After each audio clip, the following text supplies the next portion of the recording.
You don't volunteer to fight for the Imperium. You are taken. The notice arrives without ceremony, a stamped parchment carried by an armed official, its ink still wet from the Administratum's seal. It bears your name, your origin number, and a single order: report for service to the Emperor of Mankind. There is no appeal, no protest, no hesitation.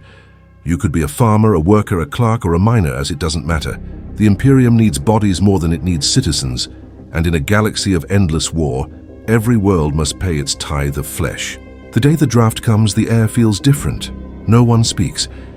You hear boots outside, the metallic scrape of the Munitorum seal on the door. Children hide, parents kneel. Everyone knows what it means. The recruiter doesn't ask for names. He reads them, and when he does, silence follows each one. A death sentence delivered in formality. Those who resist are not punished. They are erased. Records deleted, homes sealed, names struck from the rolls of the Emperor's faithful. To refuse conscription is not defiance, it is blasphemy. By dusk, you are herded into a transport convoy with hundreds of others, faces pale beneath the crimson glow of the manufactoria. The smell of oil and incense fills the air as priests walk among the crowd, blessing each conscript with the mark of the aquila. No words of comfort, only ritual, only obedience. From that moment, your life no longer belongs to you. You are property of the Imperium, a weapon waiting to be used, and the Emperor does not waste what he owns. You travel for weeks without seeing the sky. The transport ship is a vessel of steel, built not for comfort but containment. Thousands of conscripts fill its decks, bodies packed shoulder to shoulder, breathing recycled air, sleeping against cold metal walls. There are no windows, no clocks. Time dissolves into the sound of engines and prayer. The commissar walks the aisles, boots echoing over the hum of machinery. He carries a bolt pistol, not as a weapon, but as a sermon. Every few hours, a new group is gathered for indoctrination. The ecclesiarchy's priests stand before them, their voices rising above the droning hymn of the reactor. You are taught that doubt is treason, that the Emperor's will is absolute, that fear is the tool of the weak and you are not weak. They tell you that every drop of your blood belongs to him, and that your death will be the only proof of your worth. In the corners, men whisper of home, of families left behind, of the food they'll never taste again. But each time the ship's vox system crackles with the voice of the confessor, silence returns. He speaks of glory, of sacrifice, of how the Emperor himself watches through the eyes of the faithful. There are no beds, only iron benches, no lights, only the flickering glow of sacred runes carved into the walls. When you sleep, it is to the rhythm of the ship, the heartbeat of the Imperium, carrying its children to war. Some break before they arrive. They speak of nightmares, of waking to find mechanical attendants whispering hymns over their bodies. Those who scream too loudly are taken away. No one sees them again. When the day comes, the alarm sound. You feel gravity shift. Hear the hiss of the landing bays opening. The ship shudders as it descends through the atmosphere of a nameless world. You don't know its name. You don't need to. It's the first battlefield of your life, and likely the last. When the transport doors open, the first thing you notice is the sound. Not of words or machines, but of war itself. The sky is ash, the ground is bone, and the air burns your lungs with dust and oil. The world you've landed on no longer has a name. The Administratum stripped it long ago, replacing it with a code of numbers that only the dead remember. Whatever it once was, a colony, a farm world, a city, is gone. Now it's just another front in a war that never ends. The ramp lowers, and the officers bark orders you barely understand. You stumble out into the light, blinded by the glow of burning cities on the horizon. You are handed a lasgun still warm from the forge, stamped with the aquila and blessed with machine oil. You are told it's a weapon. It feels like a burden. Everywhere you look, there are men and women in uniforms that don't match. Thousands of regiments from 1,000 worlds, all gathered under one banner. Some wear flak armor, others scraps of leather and prayer strips. All wear the same expression: hollow, obedient, already dead. You hear the commissar's voice through the vox amplifiers, booming over the chaos. You are soldiers of the Emperor. You will stand or you will burn. The crowd shouts as one, not out of courage, but reflex. a survival instinct drilled into the soul. To not shout is to stand out, and to stand out is to die. You march past trenches that reek of blood and ash, past medici tents already overflowing with the broken. Everywhere you see icons of the Emperor, carved into walls, burned into armor, painted in blood. They are not symbols of hope. They are warnings. In the distance you see the Titans, walking cathedrals of steel, moving like gods across the wasteland. You can feel their footfalls through the ground. For a moment, you almost believe in something greater than yourself. Then you remember. Those machines are fed by men like you. You are not a hero, you are ammunition. Before you can fight, you must be remade.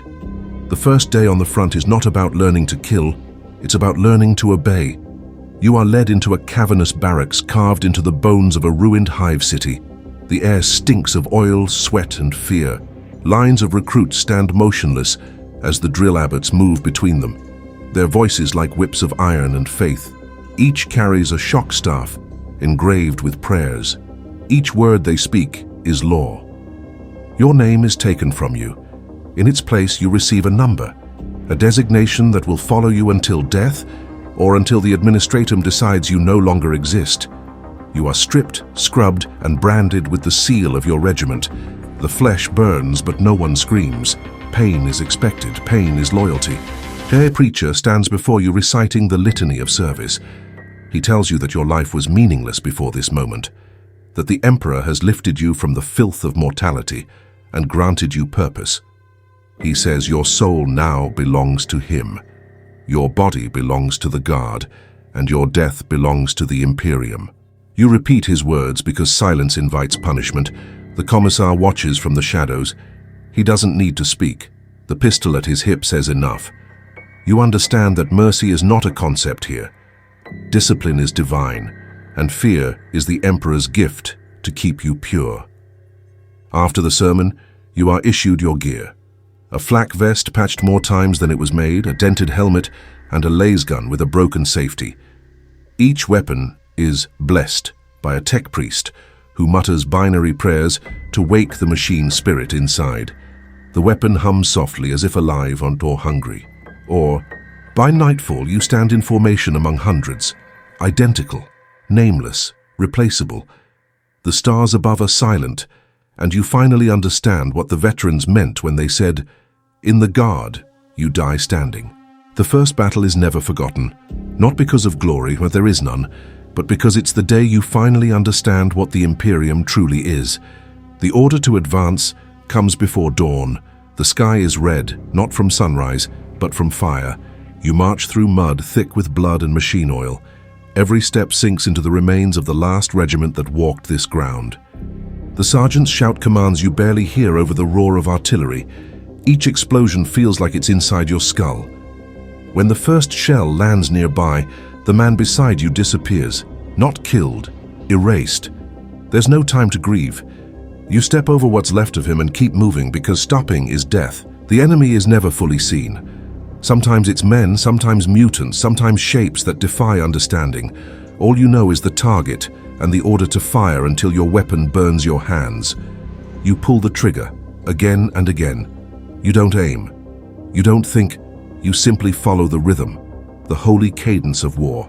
The priests call it the Emperor's Symphony. You call it madness. Around you, soldiers die in silence. No cries, no pleas, just obedience until the end. The commissar walks behind the line, eyes sharp, pistol ready. He doesn't shout. He doesn't need to. His presence alone keeps the living moving forward. When the order to charge comes, you don't hesitate. You run through smoke so thick you can't see your own hands. You trip over bodies, stumble through shell holes, and reach the enemy trench. There's no strategy, only chaos. Bayonets, blades, fists. You don't know how long it lasts. You only know that when it ends, you're still breathing. That's when you understand you weren't trained to win. You were trained to endure.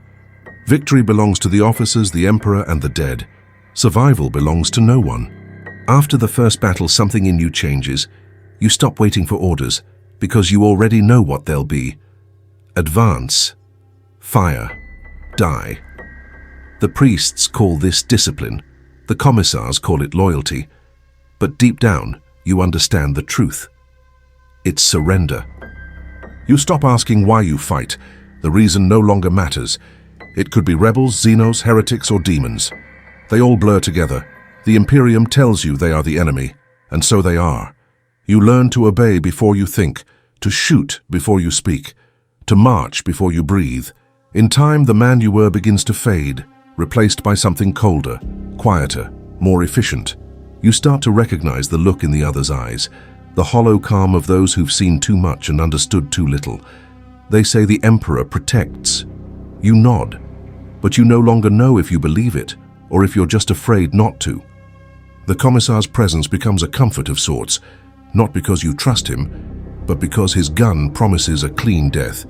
A single shot for disobedience is mercy compared to what the enemy will do. So you obey, not out of faith, but out of fear. And that fear is what keeps the Imperium alive. Each day is a repetition of the same prayer, the same violence, the same numb survival. You no longer dream of home. You no longer remember your name. You are a guardsman now, a living extension of the Emperor's will, an unthinking part of a dying machine. When the priests pass through the trenches, sprinkling holy oils on the wounded, they whisper, "Each death is a tithe."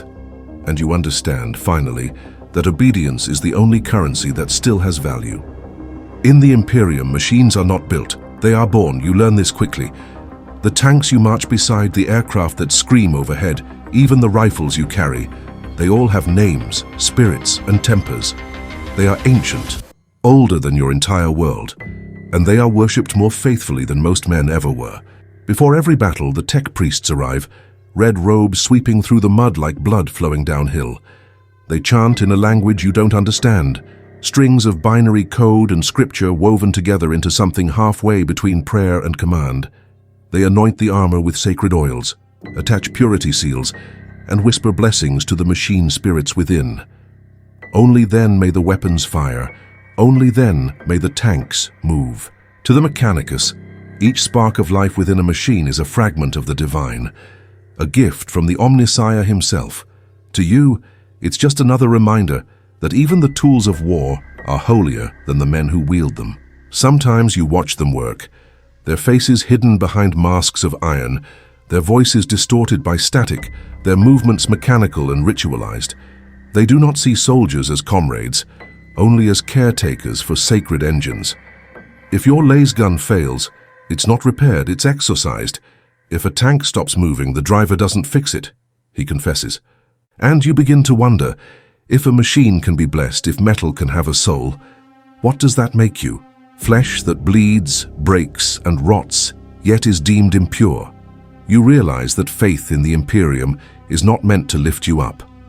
It's meant to remind you that you will never be more than a tool. And when the battle begins, the tanks roar like living gods, cannons thundering hymns across the wasteland. And as you follow behind them, one thought remains: the machines will be remembered. You will not. In the Imperium, there are only two ways to leave the guard: death or disintegration. Everything else is illusion. If you survive a campaign, if by some miracle you're still breathing after the bombardments, the charges, the prayers, and the screams, you are not celebrated, you are redeployed, a new world, a new war, a new reason to die. The Administratum calls it reassignment. The veterans call it damnation. The years blur together.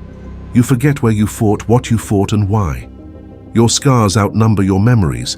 Your faith becomes mechanical, recited words, automatic gestures. And when you finally start to believe you've seen everything, the Imperium finds another horror to prove you wrong.